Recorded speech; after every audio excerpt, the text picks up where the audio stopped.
Hey,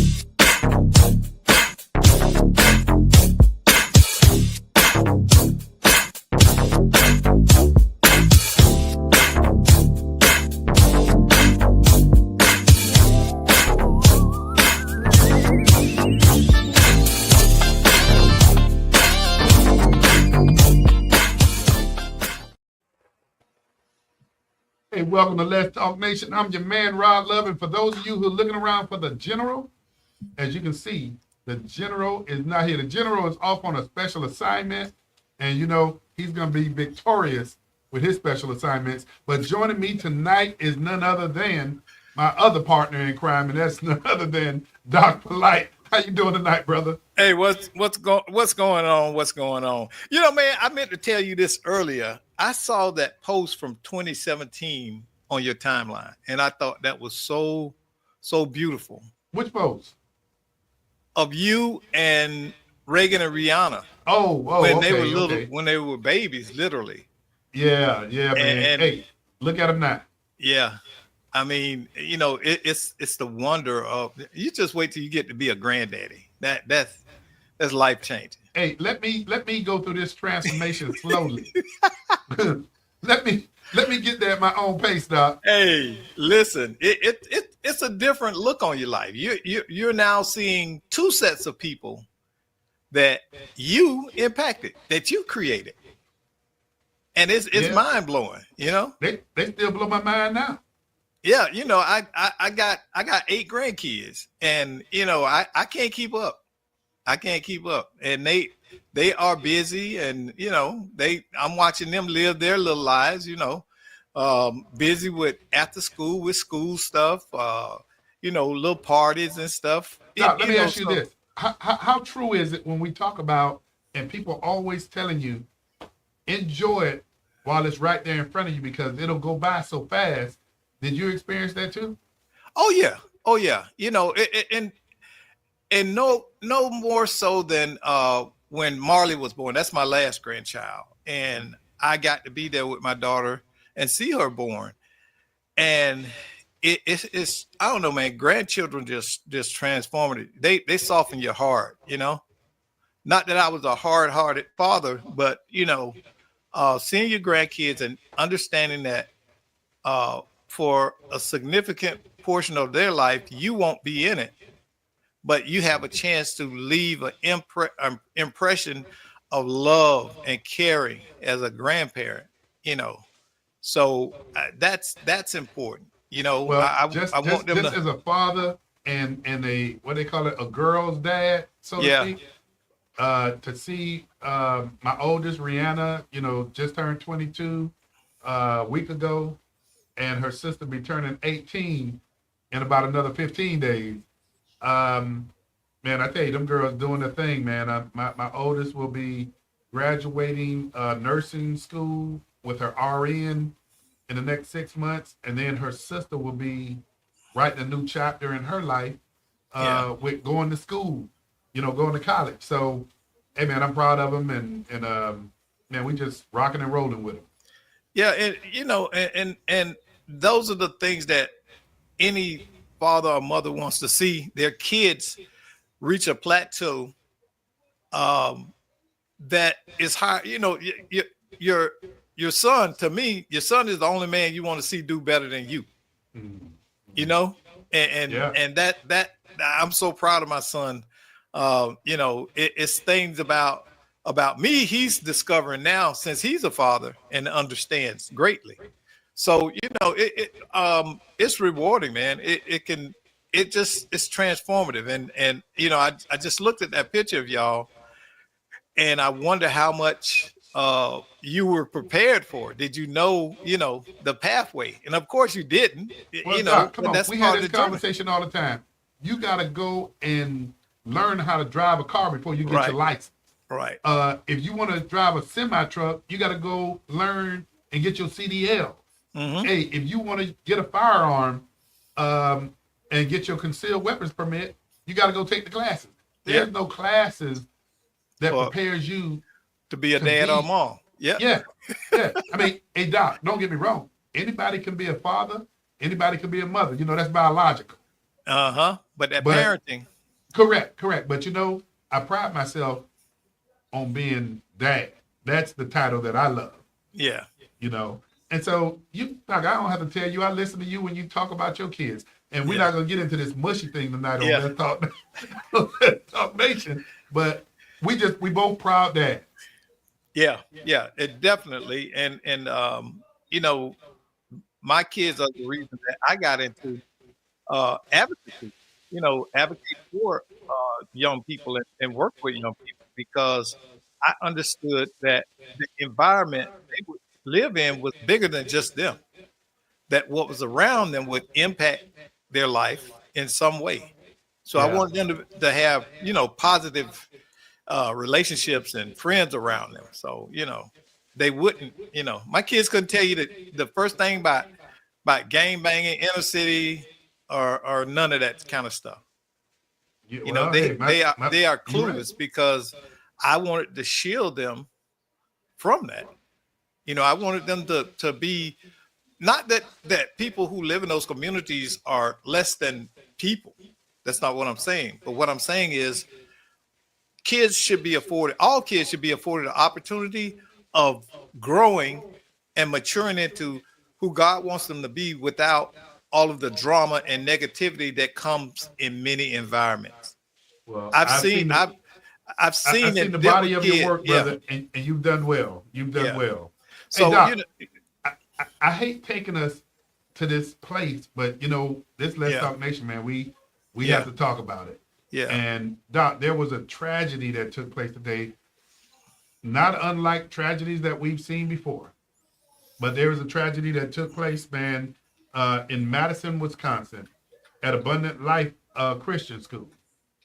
And man, a teacher lost their life as well as another teenage student, while several other folk were injured in this. And the shooter, the alleged shooter, also took their life as well, man. So these are the kind of conversations, man, that we have to have on Let's Talk Nation. I mean, it's not something that we just embrace talking about, but you know, we also have to talk about some of the unfortunate tragedies that take place too.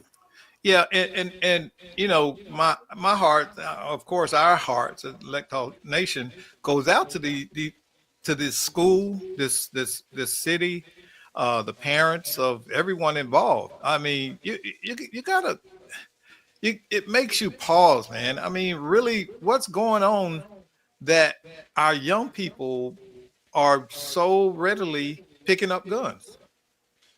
You know, it's a conversation, man, that we continue to have because unfortunately, I don't think, you know, we're living in the real world. It's not a situation of uh, if, it's a situation of when, you know, these tragedies happen.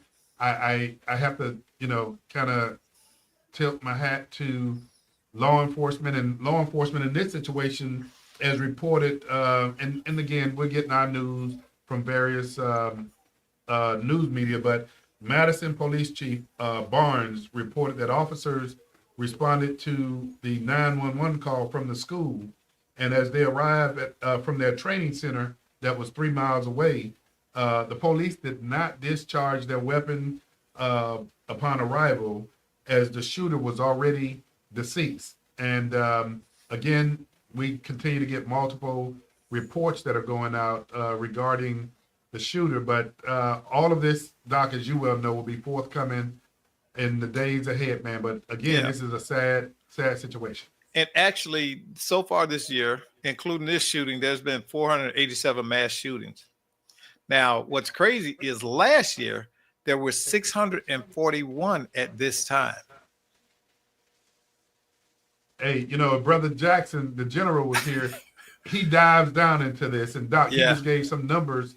And I guess what people would readily ask is, what's the solution? And you know, I think some of the solutions or what we see now is hardening schools.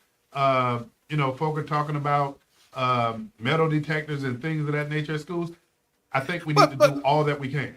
Okay, but both you, I, and the general are gun owners, right? Yeah. What is it about a gun that's so enamoring in American culture?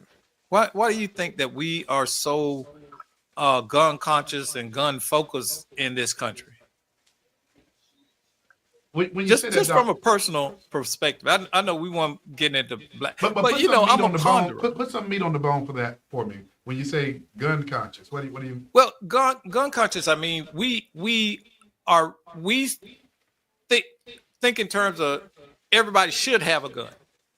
If you're not a criminal, and it's our right, and nobody can take that right from us, and we are hard with it. You know, we're just so determined to own guns in this country. Everybody. But I think it goes both ways, Doc. You have, Yeah. you know, like me, you, and Greg. I mean, we're gun owners, but you also have individuals who don't want guns around them. I mean, it goes both ways.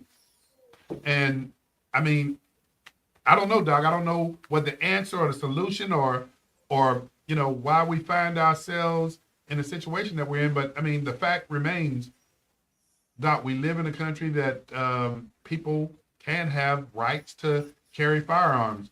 I can explain to you why people do what they do. There are enough guns in America for every American to own how many guns? I don't know. I know you got the answer to that. 14 apiece. Hey, man.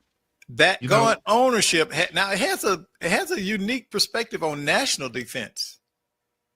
It is the biggest deterrent to other countries invading us. The fact that Americans own so many guns.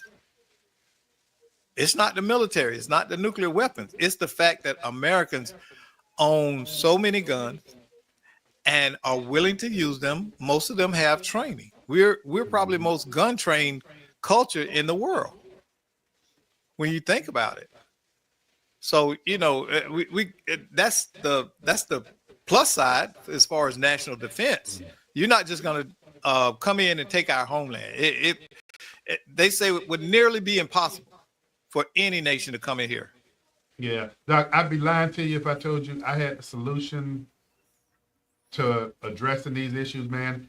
I don't know, man. I mean, it's a sad commentary that we have to report on things like this.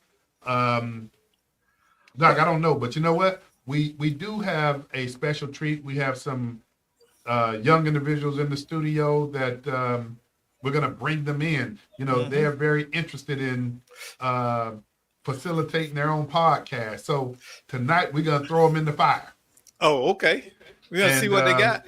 Yeah, hey, and these are some young guys, man, that are on the amateur circuit, the golf circuit. One of them, it happens to be former Commissioner Victoria Siplin and former Senator Gary Siplin's son. So we're gonna hear what Josh has to say. And man, I tell you, just looking forward to these young folk coming into the Let's Talk Nation studio doing their thing. And Doc, they're gonna see a cool dude like yourself wearing your brim, man.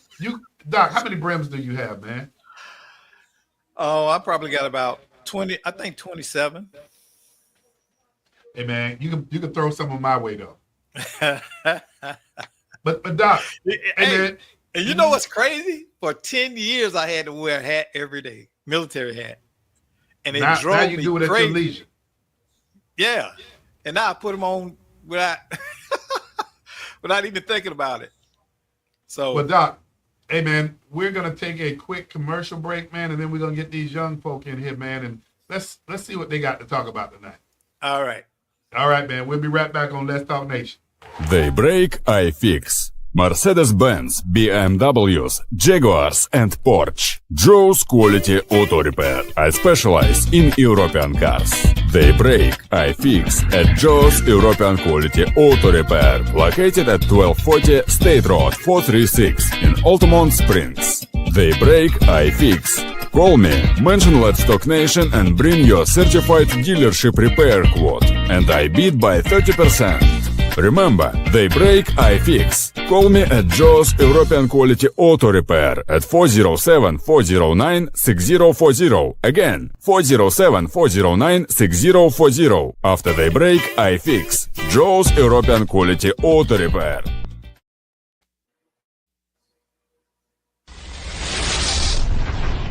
Joe's European Quality Auto Repair. Mercedes-Benz, BMWs, Jaguars, and Porsche. Joe's Quality Auto Repair specializes in European cars.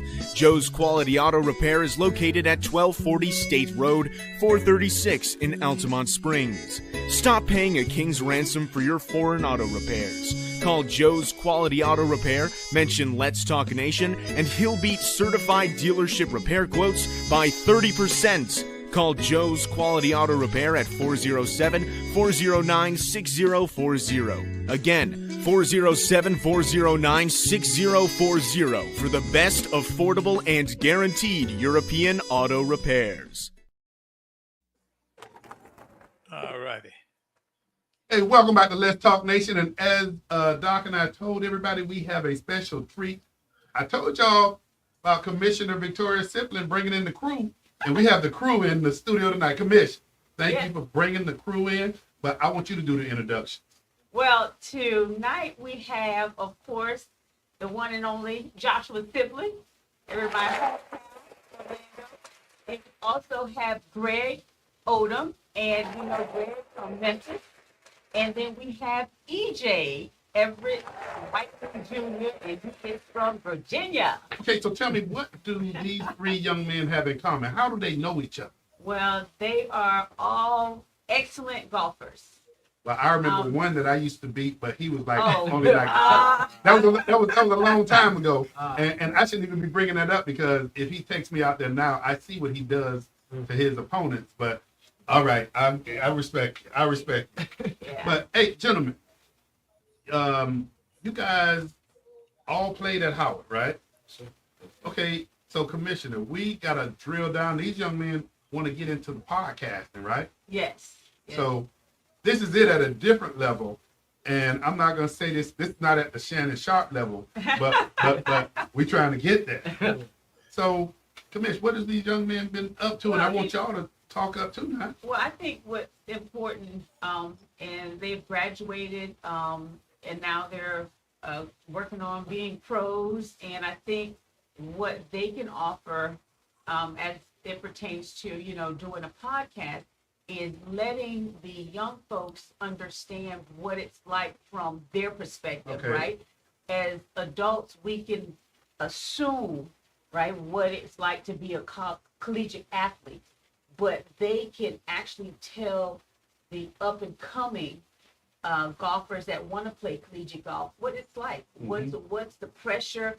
What it's like being African American playing this game that is dominated by, you know, a certain race of people. So they can really tell you what they went through. You know what I'm really interested in is this.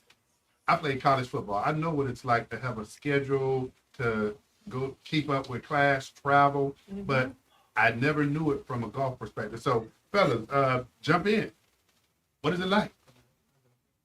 So being a college athlete, playing golf, is a lot different than maybe football. Like, I think for us, we're always traveling, multiple tournaments, and our tournaments are 3 days, 4 days long, so we miss the school. You just have to have good time management. See, I didn't think about that. 3 or 4 days, but when we travel for football, we leave Friday, go play Saturday, and we back Saturday night. Yeah, so we got to get there. We have practice rounds. We have 2 rounds. Some tournaments are 3 days. It just depends on which tournament it is, but yeah, we miss a lot of weeks in semester, and just trying to be able to time manage. How do you focus on school with being gone 3-4 days out of the week? Tell them about your engineering. You try to get as much done as you can before you go, or just try to communicate with your professors so they understand what you're doing. So that way you don't have to focus on school for those 4 or 3 days, and then you come back and it's got to be right back refocusing. So it's like focus, get off of it, and then come back to it. Okay. See, you know what? I'm gonna throw this in because see, y'all being too serious. I know what it was like with the girls chasing me when I was playing football, but see, so the social life aspect of it, what is that like? Great. Yeah, great. Yeah. It was different for me. I was locked down most of my Hey, wait, for the audience that don't know what lockdown means, you got to break that down. I mean, I was in a relationship most of my time at Howard. And then, now I'm in a relationship now as a pro, so it just it's a little different. But social life, you just gotta balance. Gotta get the grit and grind in with the golf, grit and grind in with the school, and then you just gotta have some fun on the side, but can't let that affect the goals. Hey Doc, did you hear that lockdown piece? Yeah, I heard it. I heard you. I tell you what, you guys want to do a podcast, that's a lot to throw on top of what you're doing. But it is doable. But you gotta hustle at it. Rod make it look easy because I taught him. But but the other aspect, Doc, for these young folk that had that time and energy, a lot of people are making a living now, monetizing their platform. It will be very easy for them to monetize what they're doing because, see, you got old guys like me and you sitting around doing this stuff that's not relatable to the audience that they can reach. They're gonna be able to get peers at the college level, young adult level, those who do the non glamour sports such as tennis and all of those people can be their audience because we get to see the athletes do podcasts at the football and basketball, but very few do it at the pro level for other sports. So that's but Doc, here's the other part of what I would think that the young audience want to find out too. All of you graduated Howard, right? So what's the next step? Because all of you were out playing golf today too, right? Yep. Okay, who won, by the way? Okay, but how do you balance? You graduated, getting ready to go into the business world, and you're still playing golf at the what is it? Is it considered amateur level? No, No, pro. Turn pro, and then so you finish school, turn pro, and then you have to go through Q school. So it's. I've heard of Q school. Yeah. So it's like stages, and it costs a lot of money. And I think that's one of the hard parts, trying to go pro. You guys had a heck of a sponsor at Howard, and who was the sponsor? One of their key sponsors at Howard. Their key sponsor and supporter is Stephen Curry, the all-time NBA three-point shooter. So. And he plays too? Yeah, he plays. Yeah. Pretty good? Yeah. He's the scratch golfer, they say. Oh, okay. Yeah. Okay. I don't play golf, so I think that's the term. me either. I have no idea what the lexicon is. I just found out. Matter of fact, I just found out what par was about 2 years ago. Oh, you way off the mark. Yeah. So I saw Greg and I saw Josh on TV. And you remember the Southwest. Yeah, and that was, I'm gonna tell you, it was incredible for me when I saw y'all playing.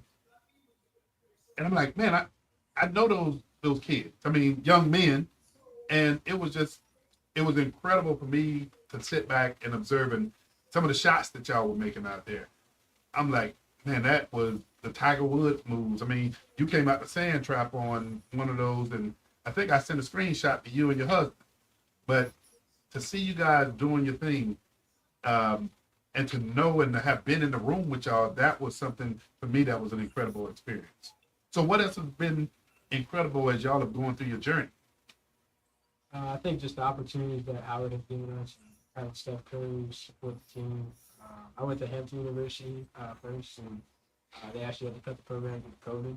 So if it wasn't for Steph Curry, I might not be here right now. Okay. So I think just having those opportunities, and it's just been great. Just want to keep giving back, and that was our idea for the podcast.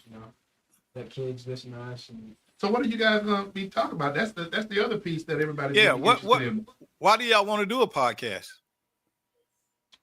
Well, our goal is just to kind of show a different aspect of the world of golf to kids. I feel like some kids don't really get the full experience. And we want to be able to bring that to them. We want them to see both sides of being a pro, going on the road, what is it like to practice, what is it like going through college golf, experiences, what they can expect to encounter, and maybe get some tips from some people we have on on a podcast, such as like Greg, who just won twice in the APGA Tour. EJ's won the APGA Tour. So get their insight on how they win, the ups and downs, and just trying to help out as much as we can, because we wish we had something like that. Yeah. I think Yeah, that was so- my opinion. So what Is kind of social media following do you guys have? We're in the prototyping stage right now.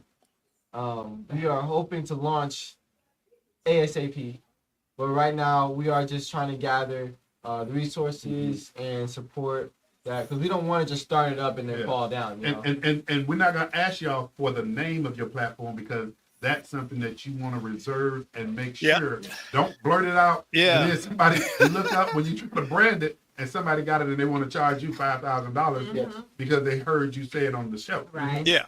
So Yes. so let me since we're talking about podcasts, I'm gonna give you my expertise on this. Okay. The first thing I would tell someone launching that is that they need to create those social media channels. They are free. Get your following up to, if each of you bring 10,000 followers, okay, and you're speaking to 10,000 followers, 1% will follow you, 1 to 2% will follow you over to your podcast. Okay, then you can make your content. Y'all should be taking notes. No, I'm just kidding, but you should be taking notes. Take But a mental listen, note. yeah, but listen, now it opens up opportunities for you to monetize yourself. You can create your own community where they pay access. You can teach folks. You can do videos. Do something like a patron. You can have a patron pay to be a part of the community and monetize that. So right there, you got multiple streams of income coming in, trying to get endorsements for, your podcast. But the other thing too is, and this is the simplest piece to this, is be comfortable telling your story. I'm familiar with your story to a degree because I know you started out with Dr. Dorsey, telling that story. Man, you'd be amazed at how many other folk will be attracted to that. And I can remember the guy who Dr. Dorsey groomed as well, who became, the longest drive hitter? Maurice Allen. And he's won that competition a couple of times. Yeah. And then I know, EJ, you were going to say something about the content. Like Josh was like, why are you doing this? Yeah. I think like piggyback on what he said, golf is a predominantly white sport, so to have us come on a podcast and be able to talk about our experiences and how to get recruited for golf, how to go to college, or what pro life is like, just to have a kid tune into our podcast, or a young high schooler, anybody, I think that's good and something that we didn't have growing up. So Yeah. just giving back and just trying to help. And a little bit of what you may want to, experience doing is those products that y'all use on the golf course. Yeah. Sometimes you have to give up a little to get a lot. Mhm. And by having those conversations and talking about the products that you're using, and then after you talk about it enough, then you reach out to those local manufacturers. What's the one off of International Drive? The golf. The PGA store. PGA store, but it's Superstore. Which one? I can't remember the other golf store that is it off of Kirkman or Conroy? Club champion? That might be it. But once you're using those products and you go there and say, hey, I want to be able to tell people that they can come to your shop and purchase this. You're not going to hit the home run, but they may start off easy and give you some of their products. Then as you continue and they see the advertisement is going the route that it needs to go, then that's when you start asking for those monetary sponsorships. So, by the way, what products are y'all hitting? I play King Driver, Titus Irons, Titus Legends, Titus Play. I am exclusively Callaway at the moment. Callaway? Thank you to Stephen Curry. Sorry, Callaway? So let me ask y'all, Callaway. what is the reason why you hitting the products? Is it more control? Because everybody hits it for different reasons. Yeah. I changed the Callaway when I went to Howard, and it's just been something that I've been playing good with. Won with it, so you want to change when you start winning stuff. So. That's a good one. So cavity back, non-cavity back, what? We're experiencing it all. We got TCBs right now. I had the MBs, which is muscle backs, different type of wedge grinds, everything. Like we just experimenting to find the right thing. So what about the balls? More compressed, soft? You know, That's the same thing. Right now, I'm testing 2 different balls out. One like Chrome Tour, then Chrome Tour X. They do different things. I know he plays like a bunch of balls and try to find out what he needs to do. And he's really so I mean, we all around, but we just try to get our perfect fit. But see, those are the kind of conversations that your listening audience, especially young people who are either playing this sport or interested in it, they want to know everything. They want to know what you spot your ball with. Yeah. I'm not gonna mention some of the guys that I play with, how they can also want to know the rules. I got one friend, when he spot his ball, we be looking at him and we can see he's spotting his ball like a foot from where his ball is at to get closer to the hole. He's smart. That's smart. Hey, it's supposed to be a gentleman's golf too. And now we don't play with them anymore. But gentlemen, I mean, you guys, you're what we're looking at for tomorrow. I mean, you're gonna be businessmen. You're also out there on that link in a area that you don't see a whole lot of us. And so, I don't know, I'll be asking y'all the questions about some of those hidden gems. What would you tell other young folk in terms of how to navigate this industry, how to navigate college, how to navigate once you graduate? You got so many steps to this thing. And Commissioner, I'm going to say this to you, because I know you used to host, what was it? The spring break. Tell me about the spring break, because, I mean, you used to do it big. Yes, so every year we would host the men and the women's golf team here in Orlando for sometimes 9 days, 11 days, depends on, the schedule. And we made sure that they really prepared for the upcoming season. So they were grinding. They were waking up in the morning like they would at a school, and they would do workouts. How long were they here? They were, like I said, they were here for 9 days, 9 days? Oh. 11 days, it depends. Oh, okay. Yeah, so, but they would actually grind. I mean, they would wake up 6 in the morning, 5 in the morning, they do workouts, and then they'll be at the golf course all day and come back, have dinner. They'll probably have lunch on the course. They'll probably pick breakfast up somewhere, but they would have dinner, and we gave them maybe 1 day off just to hang out at the pool. And then they went back, started the season, and then they brought home some jewelry. Wow. Wow, impressive. Impressive. So fellas, talk about this course that you're charting right now. I mean, you're navigating your college graduates now. You're in the business world, but you're also focused on making it in the golf industry. What is that like? What does that look like? It's a grind. It's tough. Like I was saying earlier, it's very expensive. So just trying to find sponsors and find people that will help us along the journey. But at the end of the day, we're just trying to work hard, use our resources, people that can help us get to where we want to be, and just put the work in. When you say find sponsors, because I know, and Commissioner sitting over there on the end, she can tell you what it's like when she was running for office, having to set aside time each day to call people and individuals and businesses to support her campaign. When you talk about finding sponsors, what's the process that you all are going through to do that? For me, it's a bit different. I have an agent now, Oh, okay. so I kind of get him to do most of the stuff. But we all know that good golf takes care of a lot of things, so we can try to play the best we can, and then hope for a better tomorrow. Hey, so NIL doesn't apply to you all anymore, right? Not no more. We look for bigger chicks.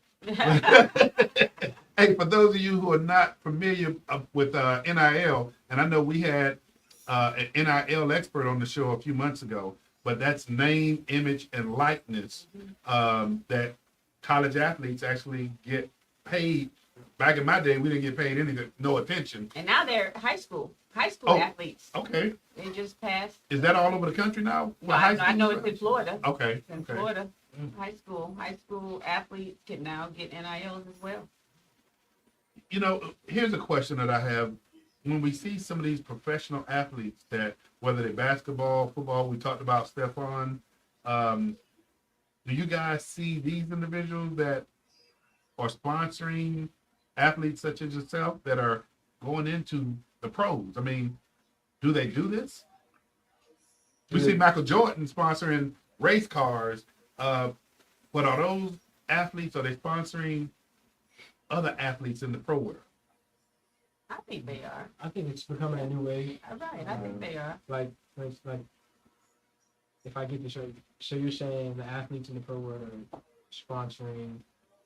You know, looking at, are they sponsoring other pros such as yourself? I mean, when I look at golf, I look at, I can't remember who the player was, and they started talking about a rapper who was considering sponsoring this golfer. So is that happening in the golf world now? I remember, like a long time ago, Coach told us about, I don't know if it was like Will Smith who sponsored, what's his name? I think Tim O'Neill. He sponsored Tim O'Neill to go into the to the Q school. You know, Stephen Curry is kind of in a way sponsoring these guys. You know, getting them at the program and paying for them. But I don't think he had Stackhouse too. I mean, he's supporting Stackhouse. Mariah, I think she played for Stanford, and so now she's a part of his organization as an ambassador. But I think he's supporting her because she's a female golfer. You know, so I think it happens. But you know, sometimes people want to remain anonymous and silent and just do their work. You know, they do what they do. But some people don't like the publicity. But if they know that there's a athlete, and I think if they want to support that athlete, they'll reach out. But I don't think not everybody wants to be known. What they, you know, sometimes you'll support an organization or you support somebody, and you just don't want the recognition because, you know. Well, a lot of people don't want that recognition for some other obvious reasons, and that people is start calling. People start calling. Yeah. So fellas, what are some of the next moves for each one of you? Let me start at your end, Josh. What's some of the next moves for you? Well, right now I'm in my second semester of my COVID year, so I got the spring. Trying to get into the top 5 in the PGA rankings, collegiate rankings, so I can go on that tour. And I'm currently getting my MBA. Just recently got my mechanical engineering degree. So I'm just trying to play the best golf I can to give pro golf a shot right now. Okay, all right. For me, 2024 golf season just finished. Fell short at stage 2 of Q School, Corn Ferry PGA Tour. So now we're looking to a brighter future right now. Playing on the APGA most of my time of 2025 and do Q schools around like DP or PGA Tour America, and then also Corn Ferry Q schools. But just trying to make a way, trying to make a living. Got to pay their rent somehow. And, keep going. Yeah, for me, same thing. Just didn't get the Q school this year. Just going back to the APGA tour. Fortunate enough, like Josh was talking about the APGA collegiate rankings being just graduated in May, so we were in the APGA collegiate rankings. So they kind of sponsor you, give you some money to travel, and they pay for you to play in their tour for the year. So that's what we'll be doing next year, starting 2025. And like you said, just around. So how does that Q school work? I mean, is it a point in time where you graduate Q school? So you just pay a fee, and there's pre-Q, first stage, second stage, final stage, and there's like what 70, 80. There's a bunch of people each stage. Okay. And there's multiple sites around the country. So you go through pre-Q, finish like top 30, and then you move on to first stage. So you go to first stage, and if you finish top 20 there, you go to second stage. So okay. Second. But the hard thing is, I mean, if you don't get through, you have to wait for the next year. Okay, I see. So then, if you don't do that, you just play mini tours or find a development tour, or you can try, he said DP, which is the European PGA tour, pretty much, and then there's a Latin American tour. So there's plenty of options with them. So. Hey, you guys seem like you have that relationship because everybody's from somewhere else now, and I see how y'all are gelling together. How do you maintain these relationships? Because I will tell you, once I left school, the world opens up, and just as you mentioned, you got to pay that rent. Yeah. You got to figure out how to navigate. You're in the real world now. So how did you three manage to maintain something that's genuine and authentic, that relationship with each other? I think for me, like, my coach is based in Orlando, so I was coming down to get a lesson. So I reached out to my guy Josh. I was like, hey, what are you doing for this time frame? Let's play some golf. I'll be down there for a lesson. So they're nice enough to let me come down, stay with them. And then we just got dragged in, come down, and we're going to West Palm Beach to get more practice. Okay. And just trying to compete and get better and shoot that. So, Y'all got Commissioner Simplin over there cooking, Yeah. doing all that cooking. Nah, I probably take it a different route. I feel like since we've been at Howard, we really formed a family. You know what I mean? We've been together for 4 or 5 years. Yeah. So we really like brothers. We stayed together most of our time there. We call it little mama shit. She Yeah. not just in shit. That's mama It's shit. Mama So, Zip. Mama Phil. yeah, it's just welcome home when we come down here. So Yeah. yeah, it's kind of easy to stay close together. We always talk to each other day in and day out. So yeah, it's a family. Yeah. Little brother. Brother. Unfortunately, they still have my number, so they can't call. No, but like having people who were older than me who knew the game and were a little bit more experienced than me was always good. I always kind of wanted to learn as much as I could off them. So even now, I'm still calling them, trying to see that, you know, they're trying to get their tour cards. It's something I want to try to do. So I just try to get as much feedback and as much advice as I can from those guys. And so I, reach out to them, ask them how they're doing. And like Greg said, we stayed together in the same apartment for a couple of years, and we stayed good in touch, have good relationships. We traveled the world together, been to Mexico, been to California, been to Arizona, been everywhere around the world. So it's kind of hard to lose a good relationship when, you have to wake up and turn to the right and see him next to you, or in another bed, you're in a hotel room, and you seen that a couple weeks out the year. So it's kind of hard to just let that relationship go. But it's been good. It's been cool. Lots to learn from each other. So we push each other to get better, and I think that's why it's so healthy. Is because we all want to be great, and so it's a lot of competitiveness within us, and so it's cool to have that healthy relationship. You got some wisdom beyond your years, and you just don't know it. You just said something that I know your mom, I know your dad. I tell my daughters this, man, if you want to continue to excel, you go and be around people who are trying to strive for greatness. Yes. And I see this, and I see the synergy between you guys. There's this ongoing joke that, I used to tell some of my friends. I used to say, hey, if you broke and I'm broke, I need to find me some new friends. But I'm looking at the standard that has been set. And you and your brother, I mean, you guys, I was able to beat y'all when y'all was this high. Now I can't do that anymore. I don't remember it, but I know you don't remember. We used to let you and your brother hit from the ladies' teeth. So if you want to go, yeah. But they only stood 4 feet high now. Now I see your drives, and I see them shots that y'all hitting out there, man. And I only wish that my game was even halfway there. I start playing again if my game was. But you guys are making us proud. And then, Rod, you were saying how you tell your daughters to, you got to associate yourself with people who are going somewhere, who are, who can encourage you.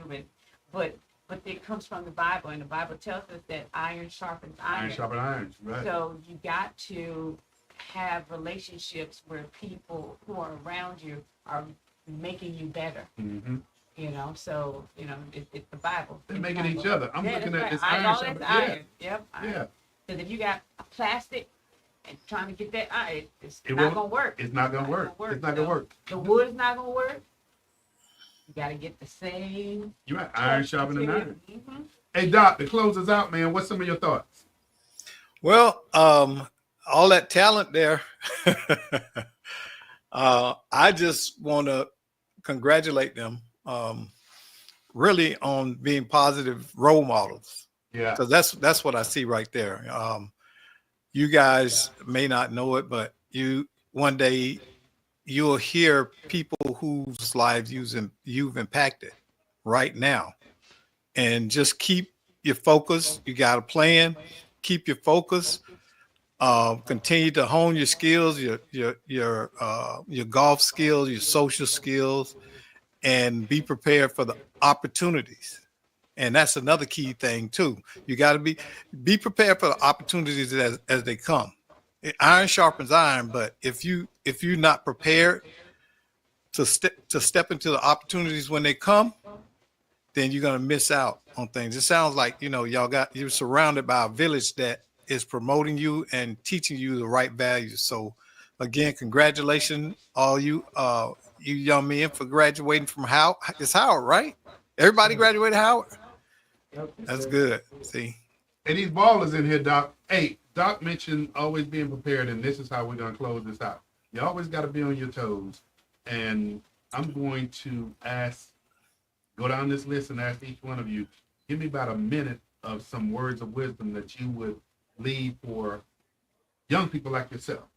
And I'm gonna start with you. I think for me, I always say just work as hard as you can. Never give up. If you have a dream, just go for it. You know, don't let other people kind of steer you away. Just stay focused. Pick, like you said, pick good people to be around. People that make you better.